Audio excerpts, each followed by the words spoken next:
कल अंग्रेज ने तो एक भंगी के बराबर एक आलिम की सैलरी की थी, आज इस दौर के अंदर एक आलिम की सैलरी एक भंगी से भी कम है। एहतजाज किस तरह से करें कि मैं कल से नमाज नहीं पढ़ूंगा, या आज से अज़ानें बंद, या मस्जिद को ताला, या मस्जिद को ताला। मसाजिद की कमेटियों वाले होते हैं, वो समझते हैं कि पीछे से इमाम के का मतलब ये है कि इस इमाम के पीछे ही पड़ जाओ, इस इमाम के पीछे ही पड़ जाओ, पीछे ही पड़ जाओ।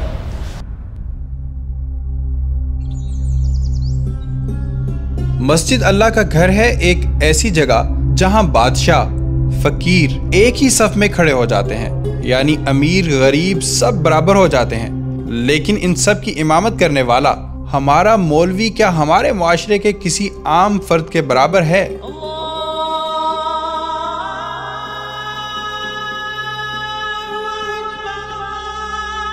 सत्तर की दिहाई में कराची की मसाजिद में ज्यादातर इमाम मस्जिद, कारी और मौज़्ज़िन मुकामी हुआ करते थे। फिर बंगाली आइमा भी बड़ी तादाद में होते थे। लेकिन आहिस्ता आहिस्ता कराची के इमाम और मौज़्ज़िन एक ही इलाके से आने लगे, जनूबी पंजाब से। स्टोरी आगे बढ़ाने से पहले आपसे गुजारिश करूंगा कि रफ्तार को सब्सक्राइब और वीडियो को लाइक ज़रूर कर लें, क्योंकि ऐसी वीडियोस बहुत मेहनत और रिसर्च के बाद बनती हैं। कराची एक बड़ा शहर है और ज़ाहिर सी बात है हर बंदा रिस्क की तलाश में यहाँ पर आता है। तो इसी तरह इस फील्ड से जो लोग ताल्लुक़ रखने वाले हैं आइम्मा कराम, वो ज़्यादातर मुल्तान हो गया, भावलपुर हो गया, भावल नगर हो गया, लिया हो गया, इसी तरीके से जो है आपका डेरा गाज़ी ख़ान हो गया, यहाँ से ज़्यादा अफराद हमारे कराची में आते हैं शोबा इमामत के लिए, इमामत के फ़राइज़ को अंजाम अदा करने के लिए। बल्दिया टाउन में एक बड़ी तादाद हमारे इन अफराद की मिल जाएगी। इसी तरीके से कुरंगी में, लांडी में, औरंगी टाउन में, और जो हमारे मज़ाफ़ाती एरिए ज़्यादातर, और ख़ास तौर पे बड़ी बात इनमें एक ख़ासियत होती है, जहाँ नई मस्जिदें आबाद हो रही होती है, ये माशाल्लाह उसको भी आबाद कर लेते हैं उन इलाकों में भी जिनको हम कच्ची आबादियाँ कहते हैं, वहाँ पर भी ये लोग ज़्यादा आपको अफराद मिलेंगे। कराची शहर जिस तरह मुख्तलिफ मसाइल का शिकार रहा, इसी तरह कराची इस मसले का भी शिकार रहा कि आइम्मा तैयार नहीं कर पाया कराची शहर। कारी अब्दुल गफ़ार अवैसी खुद भी 1983 में मुल्तान से कराची के इलाके लियारी में आए थे। इमामत के फ़राइज़ सर अंजाम देते देते आज वो बुढ़ापे की दहलीज पर कदम रख चुके हैं। कहते हैं सारी जिंदगी मामूली मुआवजे पर गुजारी, जिसकी वजह से आज वो कई मसाइल के शिकार हैं। जो इमाम है ना, लोगों की रहम करम पर होता है, किसी ने कुछ के साथ हमदर्दी के तौर पर कभी कोई थोड़ी बहुत मदद कर दी। बिल्कुल ये भी कह सकते हैं कि वो मांग के इधर उधर लोगों से अपने दुख बयान करके लोगों से मांगता भी है, बताता है भी मेरे साथ ये मामलात हैं। अच्छा, तंज बहुत करते मौलवी, और इनको क्या है, इनका तो ठाट बाट है, 5 उंगलियां घी में हैं। अबे भाई 5 उंगलियां किस तरह से घी में हैं? लेकिन अगर आपको ये अच्छा लग रहा है कि 5 उंगलियां घी हैं, तो ये काम ज़रा तुम खुद कर लो। ज़रा उठाओ ना हाथ में, वो क्या बोलते हैं, कशकोल उठा करके ज़रा तुम भी तो मांग के देखो। 25 साल एक मस्जिद में गुजारा, पूरे 25 साल। वहाँ मैं 1200 की वजीफ़े पर लगा, और 25 साल के अरसे में मेरी तनख्वाह वहाँ पर हुई 7,500 रुपये। जहाँ मसाजिद के अच्छे अपने वसाइल हैं, वहाँ इस वक्त 17-18 हज़ार रुपये या 20 हज़ार तक दे देते हैं।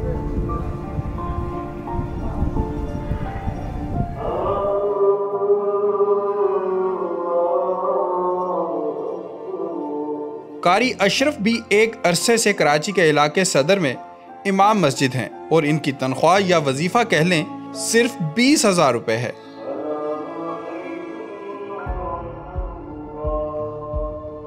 बज़ाहिर तो हम ऐसा लगता है कि हम जो ना बड़े खुशहाल हैं, लेकिन अगर अंदर का हाल बेहतर खुदा जाने। मेरा वजीफ़ा जो माहाना वजीफ़ा है वो 20,000 है, और मेरे घर का रेंट है 8,000, और बिजली का बिल गैस मिला के तकरीबन 12,000 रुपये तकरीबन बन जाते हैं।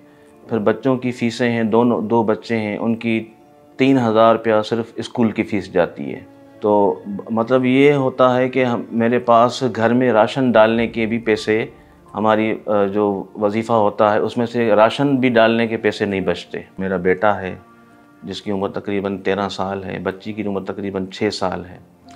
तो मुझे कहते हैं अबू हमें बाहर लेके चलें, हमें आज बाहर कुछ खिलाएं, हमें आइसक्रीम खिलवाएं, या हमें कोई चिकन रोल वगैरह खिलाएं, या जिंगर बर्गर वगैरह खिलाएं।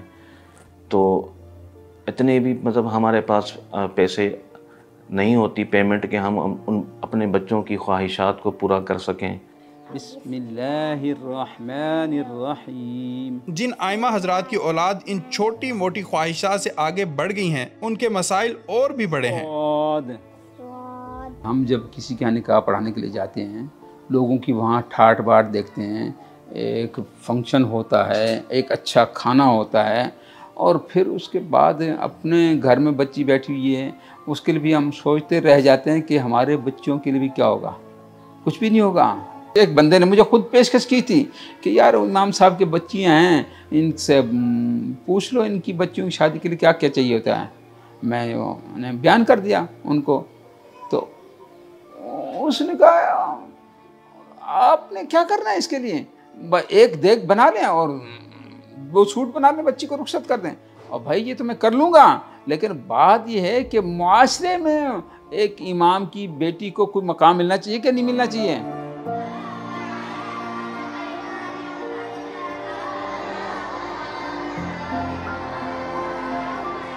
कराची के इलाके बल्दिया के एक मदरसे में पढ़ाने वाले कारी साजिद नवाज का ताल्लुक मुजफ्फरगढ़ से है। बताते हैं कि आइमा कराम तो ये सोच भी नहीं सकते कि इन्हें अपने बच्चों के लिए कोई अच्छा रिश्ता मिलेगा।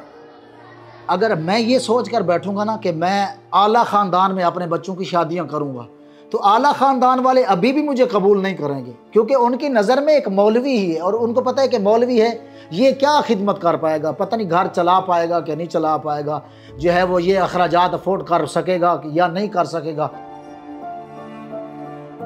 जब हालात इस नहज पर आ जाएं और मर्द किसी के सामने कुछ कह भी ना सकता हो, तो उसके जहन पर खतरनाक असरात पड़ते हैं। कारी अब्दुल गफ्फार के अल्फाज इन्हीं की निशानदही करते हैं कि सब्र और शुक्र वाली बात होती है। फिर वो मजबूरी के तहत जो है ना, फिर वो अपने ख्वाहिशात का गला दबाते हैं, अपने बच्चों की, अपनी बीवी के ख्वाहिशात का गला दबाते हैं। कहीं से कोई किसी के उतरन मिल जाएगी तो वो पहन लेना, वरना तो ठीक है गुजारा करो। PTV पे उसमें एक मौलवी के हालात बताए गए थे, तो एक बीवी जो है ना अपने शोहर से कहती है हमारे ये मसला है। उसने बोला भली दुआ मंग कि चौधरी ना कोई बंदा मर जाए, दुआ मंग चौधरियों का कोई मर जाए, तो फिर हमें वहाँ से कोई कपड़े भी आ जाएंगे, खाना भी अच्छा आ जाएगा, और कोई थोड़ी बहुत हमें मदद भी हो जाएगी। वैसे तो क़ारी कुरान का कुरान मजीद में अल्लाह तबारक तआला ने बड़ा रुतबा रखा है, लेकिन दुनियावी एतबार से हम लोगों ने उसको तीसरे तबके की मखलूक भी नहीं समझते। फ्रस्ट्रेशन जो हो जाता है, एक तो फैमिली से दूर, मैंने कहा, दूसरी ज़रूरियात ज़िंदगी का पूरा ना होना, तीसरा ये कि हम लोग उनको अलग थलग करते हैं। इमाम बेचारा नमाजियों पे गुस्सा नहीं निकाल सकता, मुक्तदियों को कुछ नहीं बोल सकता, क्योंकि वो तो ऑलरेडी मजलूम है, क्योंकि मुक्तदी उसको कमेटी अपना गुलाम समझ रही है, तो उसने गुस्सा निकालना होता है अपने बीवी बच्चों पर, जिसकी वजह से अक्सर ये होता है कि उनकी बीवियां भी परेशान रहती हैं। तो ये सब चीज़ें फ्रस्ट्रेशन का शिकार करती हैं। इसी बुनियाद पर आइम्मा से फिर गलतियां भी सरजद होती हैं। किसी भी मस्जिद में इमाम और मुअज्जिन का इंतखाब इलाके के अवाम ही करते हैं, तो क्या वो उनसे इतना गाफिल रहते हैं? अहले इलाका में से कमेटी चुनी जाती है ना, वो अनएजुकेटेड लोग होते हैं। किस एतबार से? दीनी एतबार से। अक्सर मसाजिद का यही हाल है कि वो ना तो आलिम होते हैं, ना तो हाफिज होते हैं, ना तो कारी होते हैं, ना उनको कुरान पढ़ने आता है, और वो मस्जिद के जिम्मेदार बने हुए होते हैं। यानी आपने खजाने के ऊपर एक चोर को जिम्मेदार बना दिया है, तो वो खजाने की खूब हिफाजत करेगा। पैसे बचाने के लिए मस्जिद की कमेटियां सस्ता इमाम ढूंढ कर लाती हैं, कवारे इमामों को ले आती हैं, या शादीशुदा आइम्मा को लाती हैं, तो उनके बीवी बच्चों की रिहाइश उनको नहीं देती हैं। इस वजह से ये मसाइल पैदा होते हैं, और अक्सर ये मसाइल देखे भी जाते हैं। ये दौर टेक्नोलॉजी का है, हर कोई आगे बढ़ रहा है, मगर हमारी मस्जिद के इमाम जमाने की दौड़ में कहीं पीछे रह चुके हैं। घर से मस्जिद और मस्जिद से घर, हम यहीं तक महदूद हैं। अब हम उनके वालिदैन हैं, हमारे बच्चों के हम वालिदैन हैं, हम इतना दुनिया से पीछे हैं, तो हमारे जो औलाद हैं, जो हमारे बच्चे हैं, वो हमसे कितना पीछे होंगे। अब मुझे अगर कोई दोस्त कहता है कि आप जहाँ पर मौजूद हैं तो वहाँ की आप लोकेशन भेजें, तो मैं व्हाट्सएप पर उसको लोकेशन भी भेज नहीं सकता। तो मुझे मोबाइल में कुछ भी करना नहीं आती है। कि हम खुद तो सब्र शुक्र के साथ वक्त गुजारते हैं, फिर अपने बच्चों को भी सब्र और शुक्र का दर्स देते हैं, लेकिन जो नौजवान नस्ल है वो ज़्यादातर मतलब इस तरफ आना नहीं चाह रही, क्योंकि यहाँ जो है ना वो मुस्तकबिल उस तरह नहीं है जिस तरह दुनिया में मुस्तकबिल है।